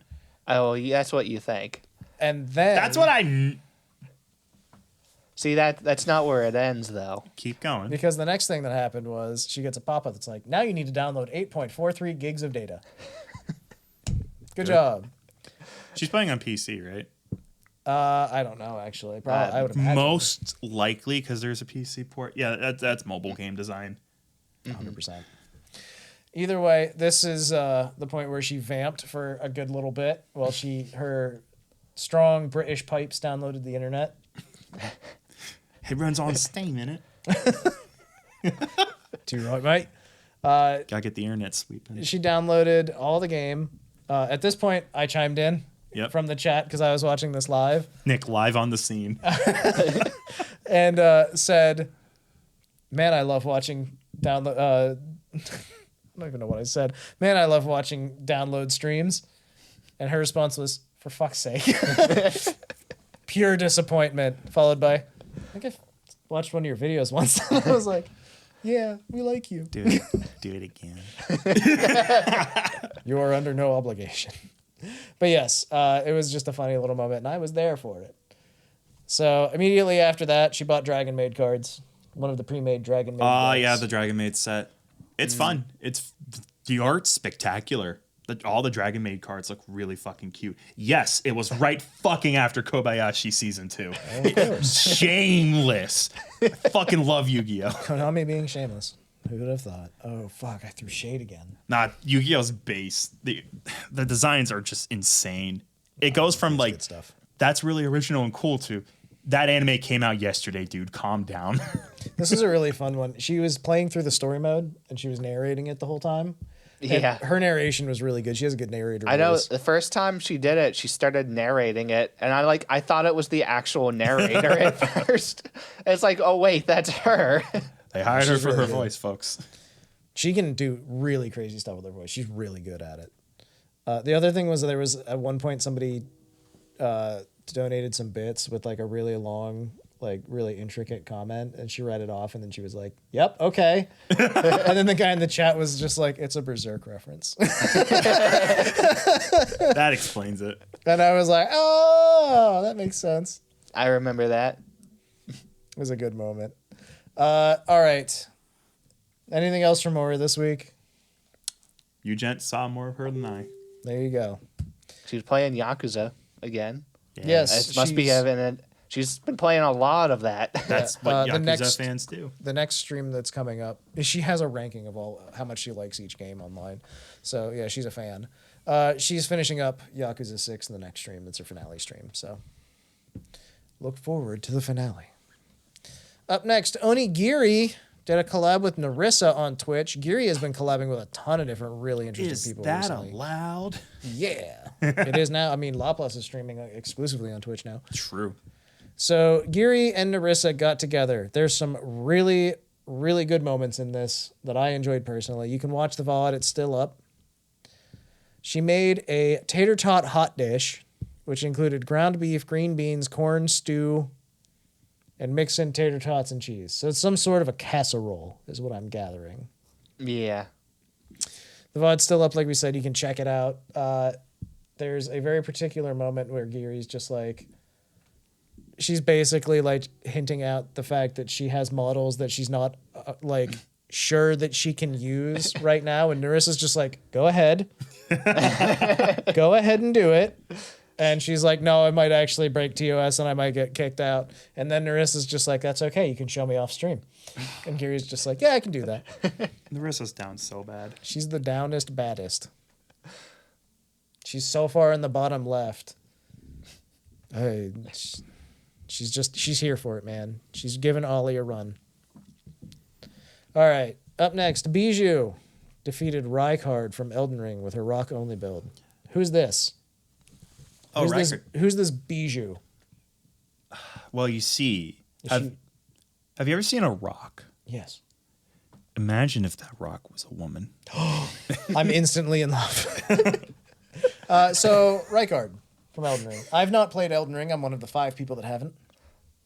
I have not played it either, actually. Hello. This is entirely from research that I did a little bit of. Rykard is one of the cinematic bosses from later on in Elden Ring. So spoilers, I suppose. The boss provides its own weapon, the Snake Hunter's Spear, which lets you shoot bolts of air. Rykard has a funny voice because he goes, together. Exactly like that. A lot of throat sound. It's not a huge accomplishment. Her build is really interesting. That's what's still making this a good challenge run. But Rykard is just, if you pick up the weapon that kills him quick, and then you do that, but then phase 2 sucks monkey balls, but then you still probably do all right. She's in. If she beat Rykard, she's probably at the halfway point now. Nice. Oh, it seems as though she did not pick up the spear. She did not pick up the It's spear. not a rock-based weapon. Love her for this. Love this for her. From what I appreciate that. From what I read up on, this boss has 4 times the HP of the final boss. Yes, he is built to be killed with the spear. You're supposed to pick up the spear. Leave the spear behind at your discretion. You fool. Rocks is not one of the... Okay. She did it, though. It took her many hours, but she did it. I know when I fought him with the spear, and it took me 2. With the spear that Yeah. does % damage to the boss. I suck monkey balls. There you go. Bijou's a gamer. She's straight gamer. She's a fucking game. She's better at the games than me. She plays FF14 raids I will never do because they are hard. There you go. She plays the same class. Slipping sideways through Advent now, we come to Fuwawa, who is going to be doing her first solo stream. She finally accepted the accident was not her fault. Yeah. Except it's Fuwawa doing the solo. They take turns being hallucination. That's only fair. They're family. She's going to be playing Phasmophobia. Yeah, I I couldn't find a lot of information on this because I guess she talked about what she was going to do in members only, like in members only posts. From what I heard, she's doing this like purposely as an experiment. See how it goes. She wants to know, well, probably both of them, honestly. They probably both just want to know what happens if they actually do try and stream solo. I'm sure people will show up is what's going to happen. But it is a special event, so look forward to that. By the time this comes out, the podcast comes out, this will have already happened. I believe, we'll already know if it was good or not. I believe it's actually happening like today. It It's may have happening. already happened. So. It's happening! The dog is alone. There you go. What that dog doing? Gaming by herself this time. Kronii and Anya have played Samsara Room. How was this, Carlos? It was interesting. Do either of you two know anything about that game? Never heard of it. Giving it a search to see if I know anything about this game. No. This is the first time in my whole gosh darn life I've ever seen it. Looks puzzly. It is. It almost looks like streamer bait with like how it's like, oh man, click here and zany stuff happens, but it's very puzzly. I mean, I'm interested. It's an extremely abstract, artsy puzzle game. And Kronii and Anya absolutely got none of the abstract art part of it whatsoever. The perfect game for them. Their way of playing the game was to click on things and see what happens and move on. It very much makes me think of Gorogoa. That's the game that it brings to mind Like for me. putt. No, not quite. Putt's an abstract art game. Fauna sang from a puddle. Yeah. She did a Puddle unarchived karaoke. She was the puddle. She's in the puddle. The puddle is her. She is in the puddle. The puddle is in her. She got that puddle in her. She is being like extra. I guess she was just feeling extra weird that day or something. She wakes up and It she's was a little good. zany, little weird. I tuned in for about 2 minutes, and then she had echo on that was so extreme I heard her voice 15 times every time she spoke, and I was like, this is maddening. I like the joke. It's funny, but I have to leave. I'm sorry. Welcome to the puddle chamber. Yeah. Yeah, it was like an hour of just chatting, followed by an hour-long water-themed, unarchived karaoke that, as usual, ended up being a borderline emo karaoke. Like all of her karaokes tend to be. Sad Fauna appears. Sad Fauna sings emo. I specifically took a screenshot of at some point during her karaoke where she changed her model to having an angry face for many minutes. Sounds right to me. Yuko Yurei baked cookies with a hand cam. Good job. She continues to be somewhat of an unusual girl. No. I tuned in for about 3 minutes of this, and then this has been my entire week. Is I try to watch something, and then just something happens, and I have to leave and go take care of it. So I have not actually been a very good VTuber fan this week. I watched some Aura, and that's kind of it. The first VTuber content I've watched this week was probably Moomin Fair. and Alfred Hitchcock's Rebecca. We've been bad fans this week. It's okay. That's why It's their Carlos is here. fault. I am not at fault. Tell me about Yuko being fucking weird again. Did she pee on the cookies? No, at Good. least I hope not. Or they cook peas. Chickpeas. If you want to hire us to help you write a comedy script, think again. Go ahead, Carlos. So I guess she was super nervous about showing her hands on stream, which only made things even more weird. She rambled for like 10, 15 minutes before she was eventually showed her hands. It was pretty typical Yuko content, honestly. Okay, so this is like the first time I tuned in, like I said, for a couple minutes of the stream. This is the first time I've actually watched her live. And yeah, she just goes, man. She has no stop in her rhythm. She just really likes to No. She's very good at continuing on and just talking about whatever the next thing is. Like, she just doesn't stop. And she says a lot of things that you don't expect her to say, but you probably should at this point. Like, we're creaming. When she's mixing sugar, flour, and butter.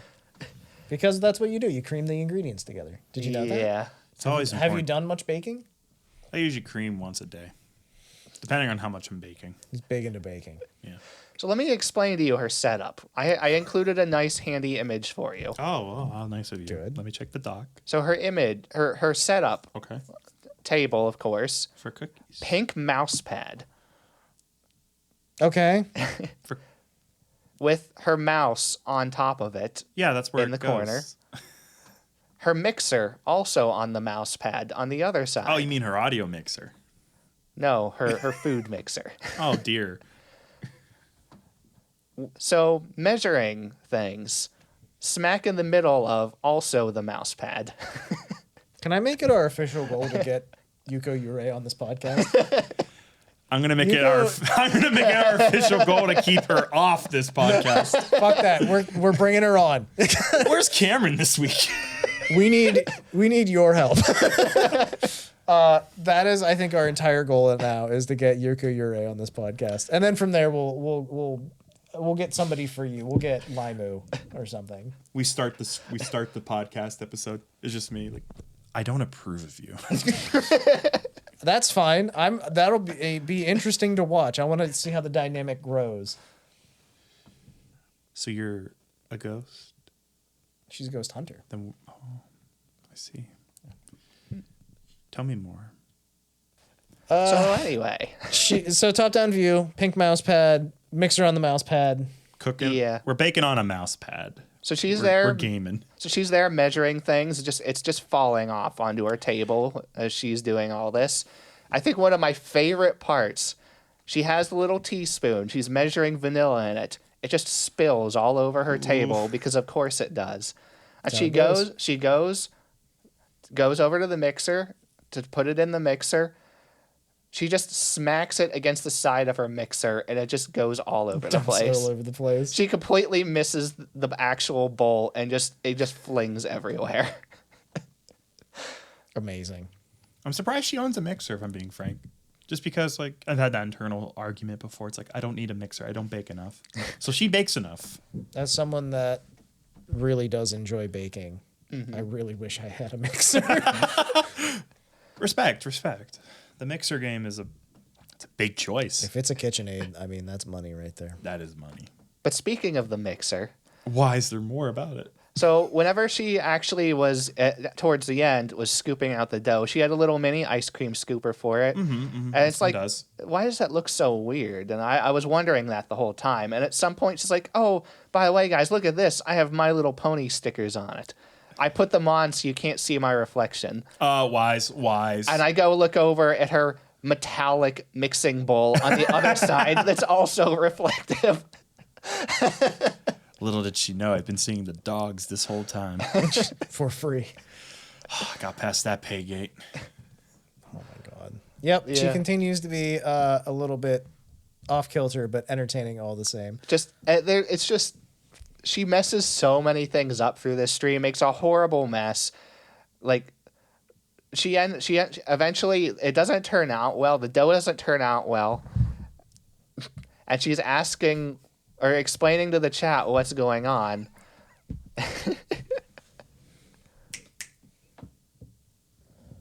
He's happy. For audio listeners, Nicholas's cat has appeared on the main stage of our podcast. I'm sure they heard it. He proceeded to lick around his testicular region. Both me and Nick's reaction was to flip him off. He understood. Thank you for updating our audio listeners. Our audio listeners are treasured. The most important thing to come out of this stream, in my opinion, is the fact that Yuko is lactose intolerant and therefore cannot have dairy milk. Yeah, She's of your kind. She She's is. of my ilk. She is of your kind. She drinks her non-dairy milk with ice. Proud. Fair enough. How it's does she just drink nut her water. pilk? The real question. For almond pilk. Almond pilk. Perhaps oat pilk. Why did oat pilk set me off? I think that's just a massive texture mismatch. Would you like to see me drink oat pilk? Tune into my Extra Life stream this year, November 4th. I'm sure it's going to fucking happen. It's one of the goddamn punishment batsus. Don't put What's it going in on their the minds. wheel of woe? Don't set the expectations. Rin Penrose played Genshin. Fucking love Rin. She kind of played Genshin. Did she play the true Genshin? She was given the company credit card, TM. Sounds like the true Genshin to me. Yeah, I watched most of the stream. She kind of almost plays the game a few times, as in she tried new characters out a little. Hey, Look you gotta at do what you this gotta one. do. Good character. Back to pooling. That's how I play Azure Lane. Genshin Yeah. pulls on my boss's credit card. Parentheses, sorry, sir. Her title game is, by the way, on fucking point. Can we talk real quick about how weird VTuber corporate situations can be sometimes? Yeah? Because I posted a clip the other day for these two to watch. I don't know if you did or not, but it was a couple of Phase Connect people. My absolute favorite Phase Connect clip, I think, aside from maybe Pippa ones. Yeah, I know, right? And the wolf girl, whose name is escaping me. Wolf a wolf. Yeah, sure. She was talking with Sakana, who's the CEO of Phase Connect. Oh, yeah, the fish man. The fishman. And just general interview questions and things like that. You know, just a fun little chit chat with the CEO. Yeah. And so they talked about how, first of all, Phase Connect only exists because Sakana tried to invest in another VTuber corporation and they never got back to him. So he was like, fuck it, I'll do it myself then. Mood. Big place. Like, By the man. way, I actually a man with means and a motive and the right opportunity. Sorry, go ahead. By the way, I actually did go to the full stream of this to see what was going on. This interview lasted for like 2 hours. This is also the interview where Sakana, which we alluded to last week and then never got around to it, Sakana accidentally leaked the fact that they have a JP branch coming. Oh, yeah. Because, like, he said something about the upcoming JP branch. And then she was like, I don't think we announced that. And he was like, oh. Next question. like, good job. Fishman on top. Fishman on top. And then this clip revolved though around the fact that they were answering like marshmallows and stuff, random questions. And one of the questions was asked, which was like, "Who's the stinkiest member?" And they were like, "It's gotta be Urika or Pippa, right?" That's where all the stank's been stored. And so he's answering. He's just like, not them personally, like their environment. Then like maybe Urika because the spit thing. And then Urika pops into voice chat and says, "Fuck you, Sakana," and then leaves again. She's sensitive about it. And then they're like, the other question that was asked was, it was about, it was about moving the company towards an idol image. And they're like, who's the least idol like? And he's like, I mean, aside from Pippa, and like, she's her own individual person. He's like, no, we're gonna fix Pippa. yeah, we're gonna fix Pippa. We're making her an idol. That's the goal. That's what the play is. Mandatory singing, Pippa. It's coming for you. And then he was like, probably Tenma, because she's fine. She's like the most idol-like until she speaks. And then Tenma just shows up because somebody, like, she's streaming at the same time. And someone says that in the chat. They, like, quote Sakana. And, like, in the chat.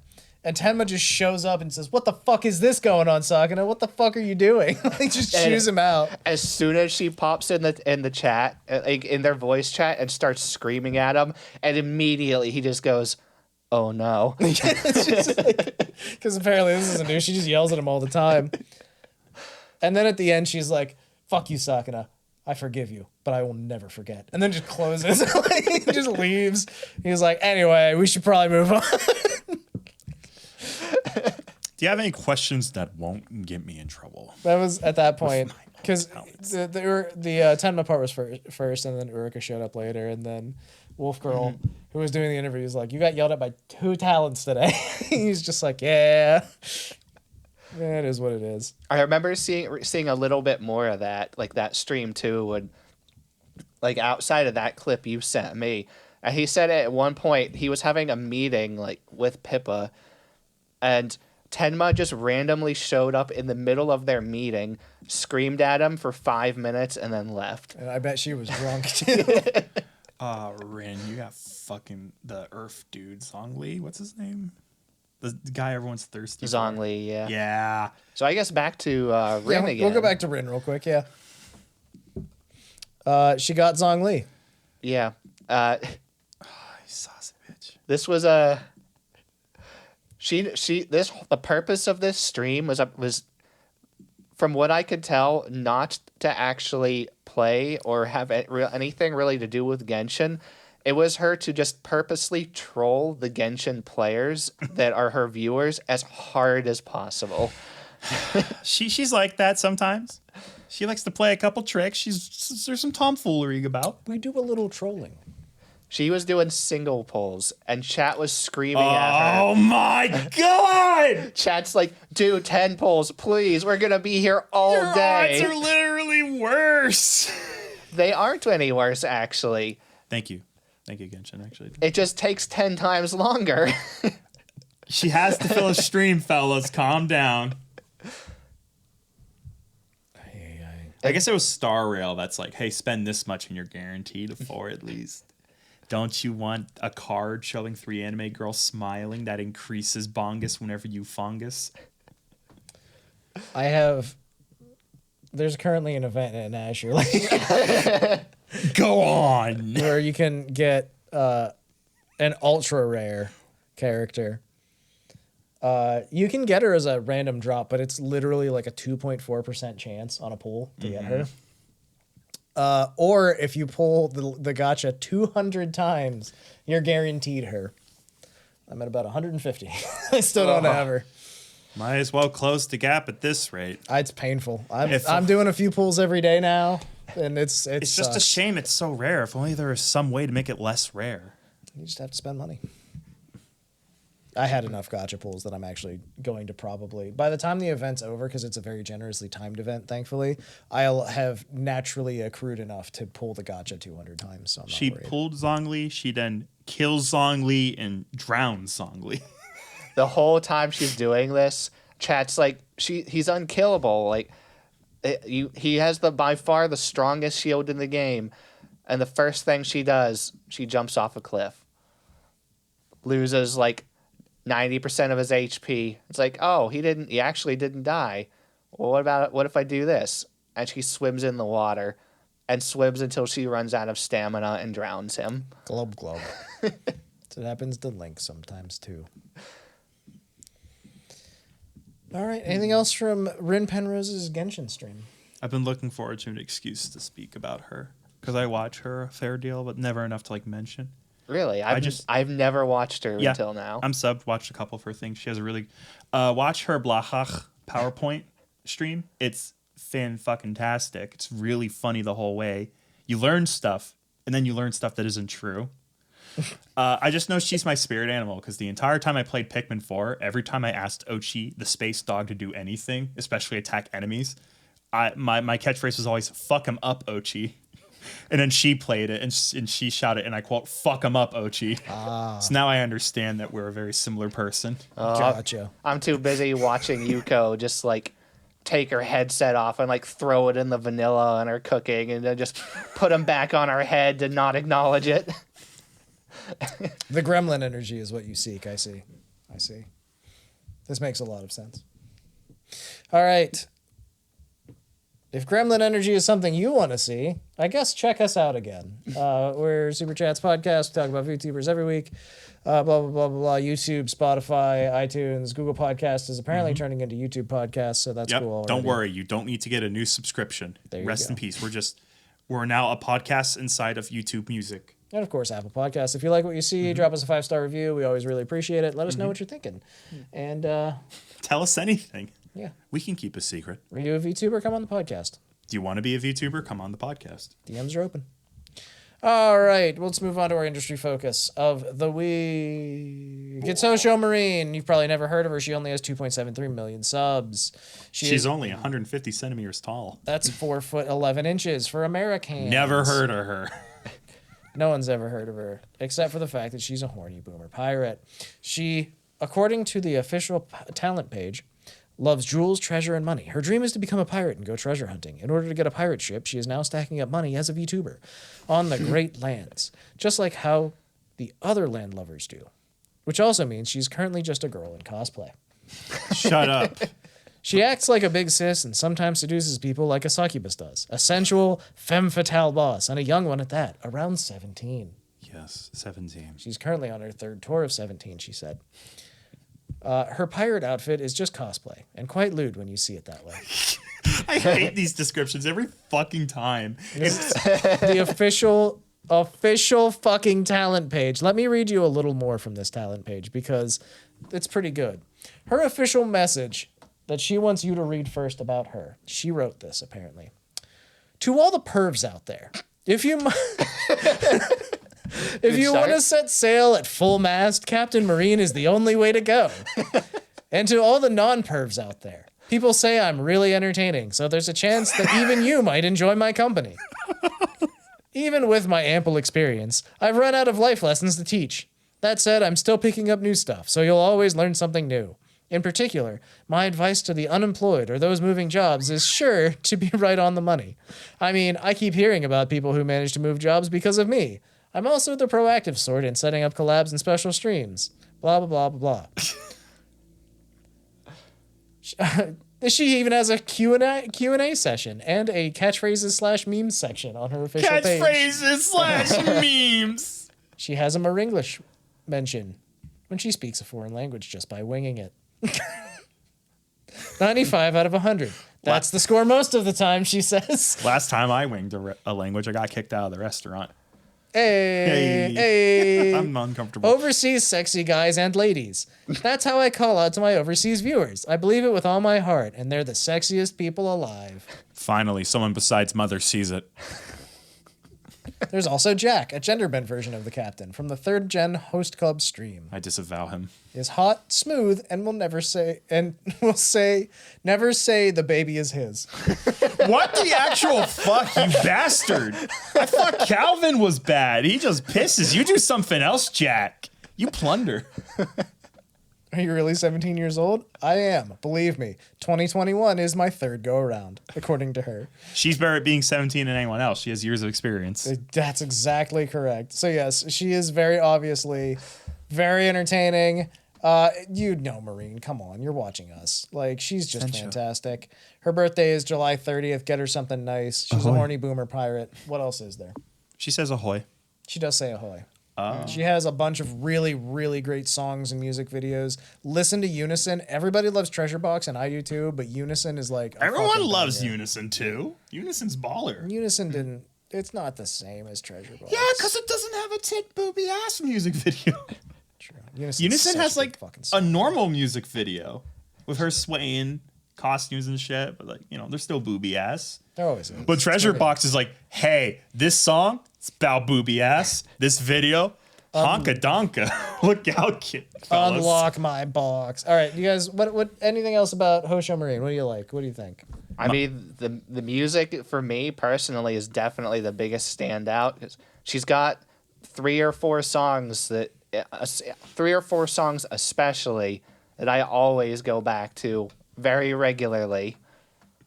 Oh yeah, she just did a cover of "Stay With Me."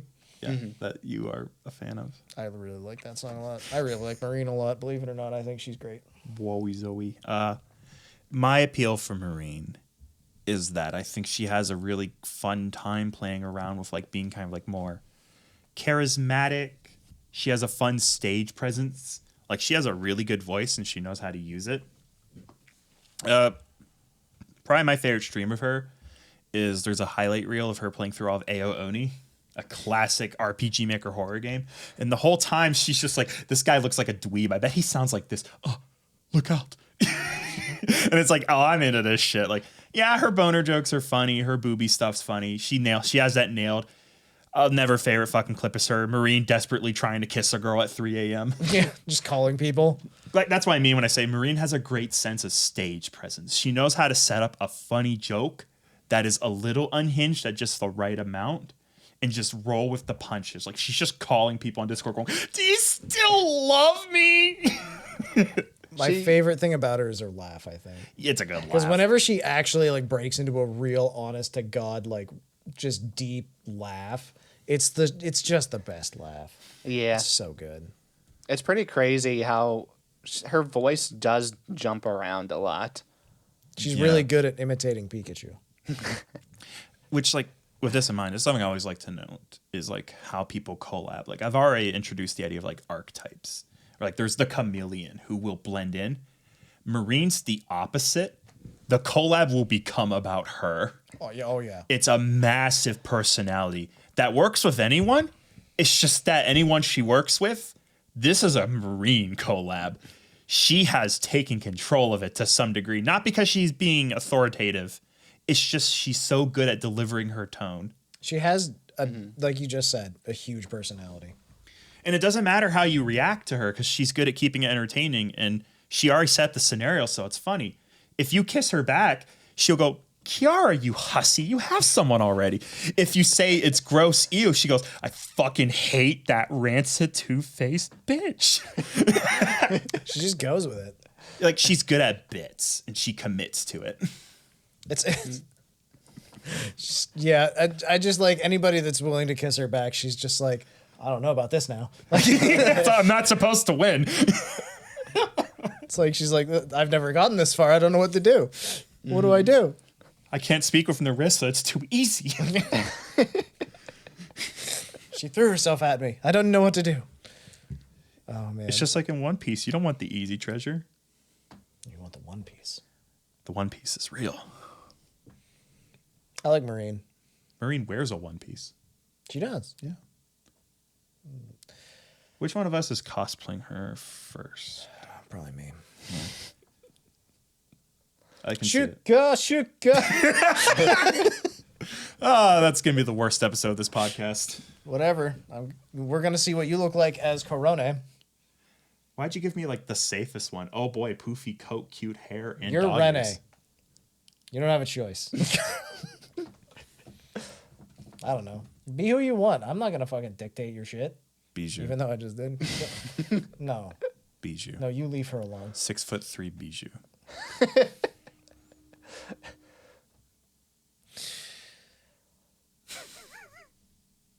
Speaking of Corona, happy birthday, Corona! Oh, hey! October 1st. Look at you. Wow. That was the most pregnant pause of all time, by the way. Also, sharing a birthday with Corona is Yuko Yurei. October 1st, happy birthday. Look at you. Happy birthday. Happy birthday. Happy birthday. Biggest fan came over here. Stay hydrated. October 5th is Fubuki. Happy birthday, Fubuki. One of the all-time greats. Everybody knows her. Everybody loves her. I do like Fubuki quite And of course, October 6th is Connie Confetti. Happy birthday. Happy birthday. And if it's your birthday, happy birthday to you. Thank you for watching Super Chats. Tell us more about your birthday. Yeah. Are you happy it happened? I am. It's good day you're here. Have a good week. We'll see you next time. See ya. Ah!